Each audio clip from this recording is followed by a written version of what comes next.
அஸ்ஸலாமு அலைக்கும். Welcome to Nathira channel. இன்றைக்கி நம்ம சேனலில் பார்த்தீங்கன்னா கோதுமை மாவு வச்சு ஒரு வித்தியாசமான பிரேக்ஃபாஸ்ட் ரெசிபி தான் பார்க்க போகிறோம்.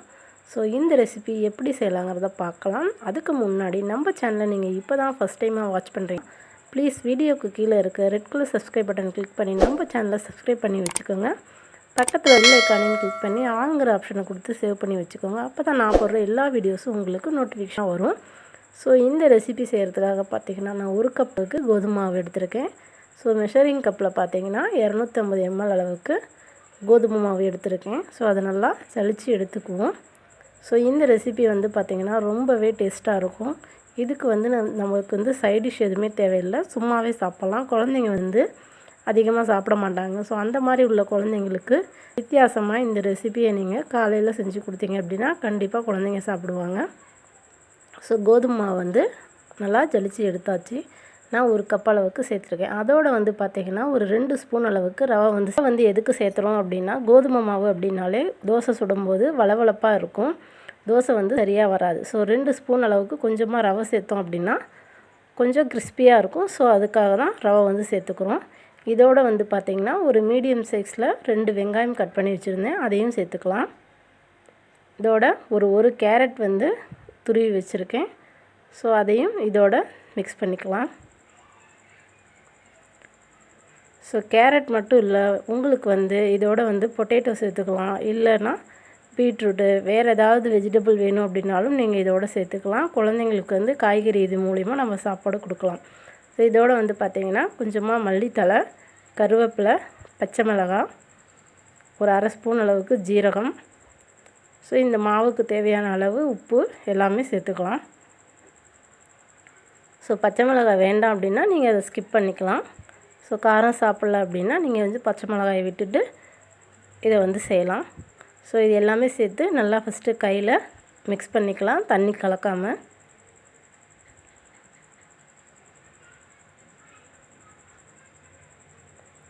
ஸோ கையில் நல்லா நான் மிக்ஸ் பண்ணிக்கிறேன்.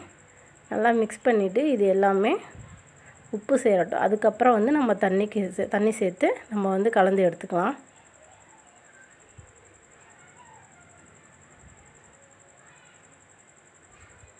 பார்த்திங்கன்னா நல்லா மிக்ஸ் பண்ணிட்டேன்.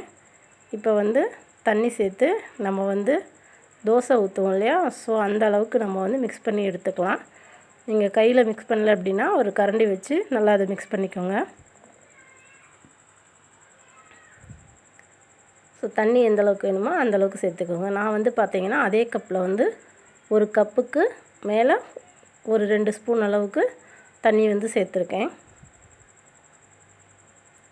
ஸோ நம்ம தோசை ஊற்றுவோம் இல்லையா, அந்த அளவுக்கு வந்து தண்ணி சேர்த்துக்கலாம். ரொம்ப கெட்டியாக இருந்தாலும் தோசை ஊற்றும் போது வராது, நம்ம காய்கறியெல்லாம் சேர்த்துருக்கிறதுனால. அதனால் ஓரளவுக்கு தண்ணி சேர்த்துக்கலாம்.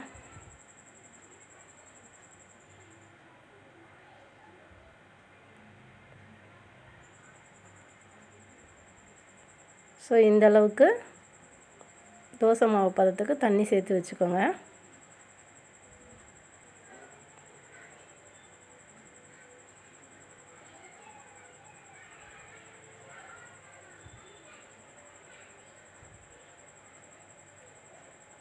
ஸோ இந்த தோசை பார்த்திங்கன்னா ரொம்பவே டேஸ்ட்டாக இருக்கும். கண்டிப்பாக வந்து நீங்கள் வந்து உங்கள் குழந்தைங்களுக்கு செஞ்சு கொடுங்க. கோதுமை மாவு வந்து ரொம்ப நல்லது, காய்கறியோடு சேர்த்து செய்யும்போது ரொம்ப ஹெல்த்தியாக இருக்கும். இதை ஜஸ்ட்டு ஒரு 10 நிமிஷம் மட்டும் நம்ம மூடி வச்சுருவோம்.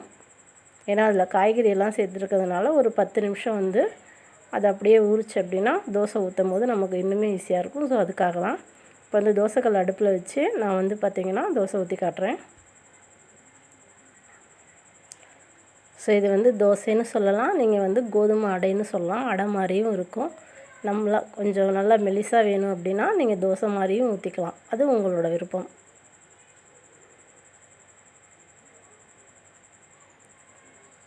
ஸோ பார்த்திங்கன்னா அதுக்கு தேவையான அளவு எண்ணெய் ஊற்றிக்கலாம்.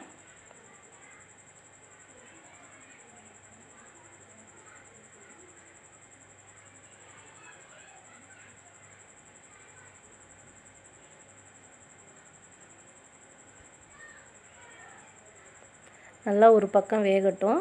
நீங்கள் வந்து ஒரு மூடி போட்டு வேக வச்சிங்க அப்படின்னா சீக்கிரமே வெந்துடும். பார்த்திங்கன்னா ஒரு பக்கம் நல்லா வெந்துருச்சு. இப்போ வந்து திருப்பி போட்டுட்டேன். மேலே நல்லா பார்த்திங்கன்னா செவந்து வந்திருக்கு. நல்லா மூடி போட்டு ஒரு 5 நிமிஷம் விட்டிங்க அப்படின்னா நல்லா ஒரு முறுமுறுனே வரும். சாப்பிட்றதுக்கு நல்லா கிறிஸ்பியாகவே இருக்கும்.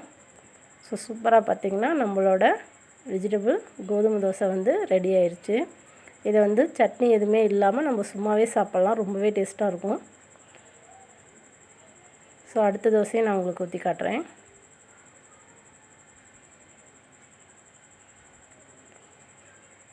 உங்களுக்கு தோசை மாதிரி வேண்டாம் அப்படின்னா நீங்கள் மாவை ஊற்றி அப்படியே விட்டீங்க அப்படின்னா அது அடை மாதிரி இன்னுமே டேஸ்ட்டாக இருக்கும். ஒன்று சாப்பிட்டாலே போதும், நமக்கு வந்து வயிறு நிறைஞ்சிரும், அந்தளவுக்கு இருக்கும்.